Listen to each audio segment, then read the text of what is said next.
And hello to you, and welcome to the Richard Nichols Podcast, the personal development podcast series that's here to help inspire, educate, and motivate you to be the best you can be. I'm psychotherapist Richard Nichols, and today you'll learn about boundaries. And if you're ready, we'll start the show. Hi folks, happy August. If it is August for you, I don't know when you're listening to this, do I? But it might be Friday the 1st of August for you today. And if it is, I do apologise, because I also put out a short 5-minute bonus episode every Friday, don't I? So if you listen to me on a podcast app, this morning it pushed 2 episodes to you at the same time. Sorry about that. It only happens once or twice a year, so I shouldn't worry about it. But it feels a bit intrusive, giving you 2 on the same day, like I've crossed a line. And that's what I want to talk about today. Boundaries. Why they're important, how to set them, and how you know if someone's crossed the line. So, most people think of boundaries as being a physical thing, like there's a personal space around them that's not for other people to be in, as if there's a chalk outline on the ground everywhere you go. And if someone steps into it, it makes you anxious. The thing is, the only one that knows it's there is you. It's invisible to everyone else but you. And these boundaries can be about anything and everything. If your boundaries are about how much time your next door neighbour spends chatting with you on your drive when you've come home from work, and they keep on crossing the line, then it needs to change. If you have a boundary between what's acceptable and what isn't, about anything, and you feel that people keep on crossing over it, then it needs to change. Because if it doesn't, you will resent it eventually, if you don't already. And it's going to lower your self-esteem, if it hasn't already. People crossing boundaries can make you feel as if you're being taken advantage of, you see. But like I say, these boundaries are invisible. The other person doesn't know that they've crossed the line. Now, sometimes they do. Sometimes you're being taken advantage of, and the other person knows exactly what they're doing. I hear so many stories from clients about how they only hear from certain members of their family when they want to, quote, borrow some money. They know they're not going to see the money again. And they know they probably won't see that family member again until next Christmas, when they pile on the guilt trip that they can't give their kids the Christmas they deserve. But they had the money for their friend's hen weekend in the summer, didn't they? So these boundary crossings, they come up in therapy a heck of a lot.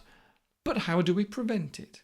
Because it's not easy to say no to someone who you have habitually said yes to, is it?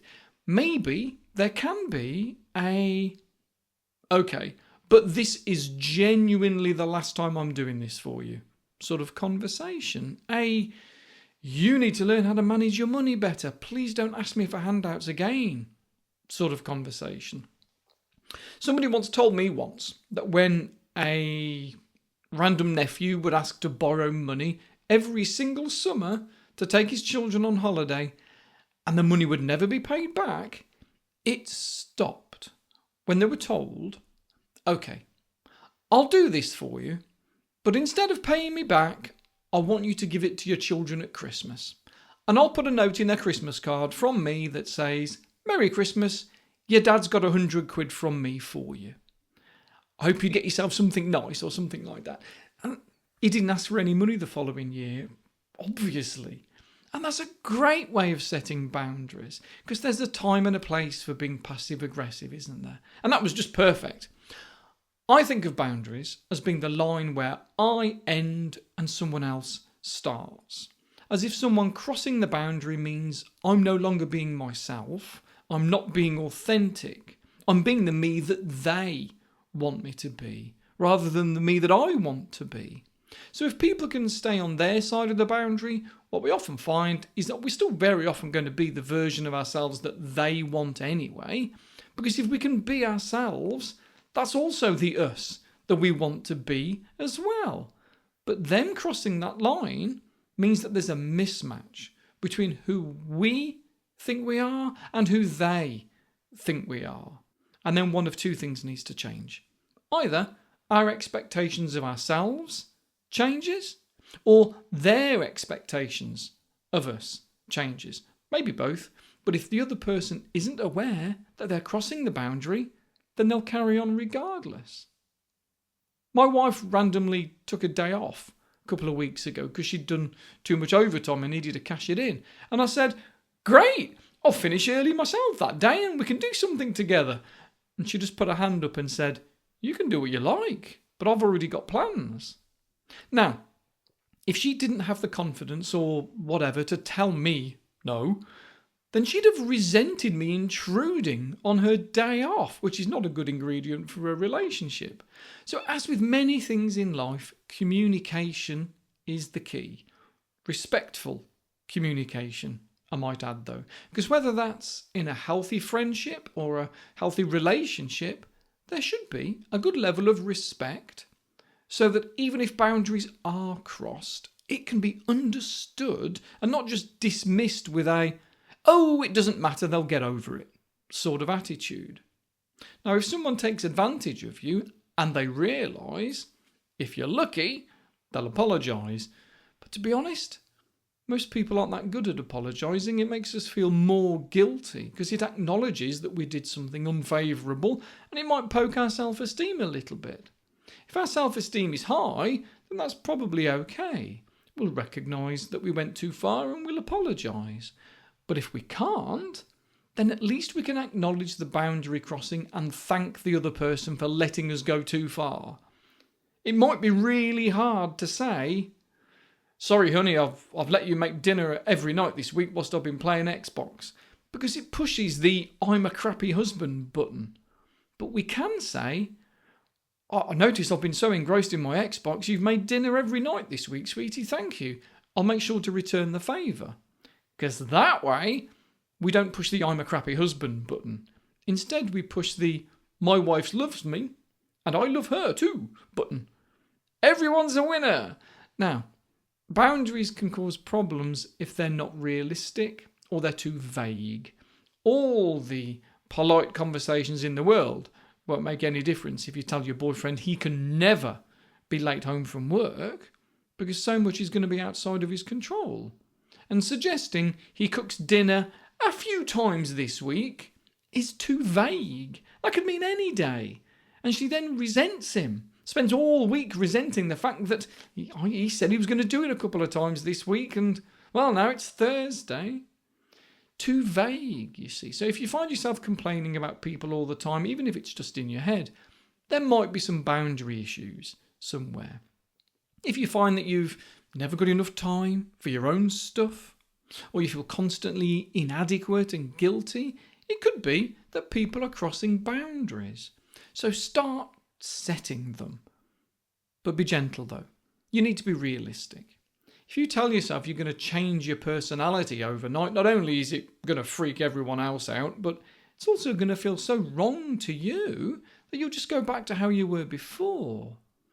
But if you have a friend who uses you as their comfort blanket, they offload on you face to face via text, they phone you whenever they can possibly get time to tell you about their crappy life or whatever, and I hear this a lot from people when they come to therapy themselves, and they usually say things like, oh, I'm usually the one that everyone goes to for help. Well, it's time they were there for themselves and not just for other people, but it needs boundaries. I do it not only with my friends because they do come to me. I am the one that my friends go to because they know I'm not going to judge them, because I do it in my job. I set boundaries all the time, and that's okay then. And I say to all of my clients, you can message me anytime you like, email me, fine, it's absolutely fine. But I can't guarantee I'm ever going to reply, but I'll definitely read what you've said, even if it's right in the beginning of our sessions, and we can talk about it in those sessions. Because sometimes it's the writing it all down that helps. It's like journaling. So I'm never going to discourage that, but I let them know in that very first session where the boundaries are. They know what to expect then. And hopefully don't feel rejected if all they get back in reply is a thumbs up emoji or a message that says, I understand, it'll be good to talk about this the next time we meet. Or, more likely, nothing at all. Because that's what we set up in that very first session. They know that their time with me as their therapist is for an hour, once a week, once a fortnight, whatever, and they have my absolute undivided attention. If I start blurring the boundaries by seeing them for 2 hours because I don't have a client straight after and I'm procrastinating making a podcast episode, then the next time it gets to the 50-minute mark and I start to bring the session to a close, they could feel rejected and it would spoil the therapeutic relationship. And it's the same with friends and family. In order to feel respected by another person, our expectations need to be met. If we expect to talk to our best buddy for an hour and they only give us 10 minutes before they interrupt us and say, look, I've got to go, I'm in the middle of something, we might feel rejected. But if right at the beginning, when we answer their call and they start going on, we say, I'm here for you, mate. I am in the middle of something, but I want to hold it for 10 minutes to let you offload. Then they know what to expect. They've got 10 minutes. And, if they end up having 15, it wouldn't surprise them then when you say, I get it, mate. It's a nightmare. Look, I'm going to have to go. We'll chat tomorrow if you like. I'm free for 10 minutes about 12:15 on my way to the canteen. Call me if you want to. Then they know where the boundaries are. But if they text you at midnight, expecting a response, it is perfectly okay to ignore it and reply the next day, isn't it? The thing is, if you start replying at that time of night, even though you 100% don't want to, then they're going to see the boundaries in a different place to you and won't even know that you're resenting them. They won't even know that they've crossed the boundary. If you've got a friend who rings you every night at 9 o'clock to complain about their job, their spouse, and the price of electricity, then you might find that they see you as an extension of themselves. And the boundaries are overlapping to them. So because they feel that it's perfectly okay to phone someone every night at 9 o'clock, I've got no problem with that. Actually, that's when their partner watches some TV programme and they leave them to it. And they may well genuinely feel as if it's an ideal time for you as well. And it's the same for so many situations.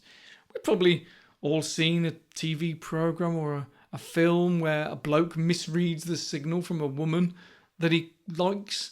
He tries it on with her a bit and she recoils in horror and says, what made you think I was interested in you? Because I'm really not. And this guy's genuinely thinking that everything she ever did, everything she ever said, was an indication that she was into him just because he was interested in her. It might even have happened to you in real life, who knows? Because it happens. Because if we're anxious or emotional, our empathy can be turned down a little bit, as if what's going on in our mind must be the same as what's going on in everybody else's. So many clients, when they first meet me, do say things like, I know what you're thinking. Of course, no, they don't. They know what they are thinking. They don't know what I'm thinking. But when someone's had years of negative self-talk, it's no surprise that it feels as if everyone else is thinking the same.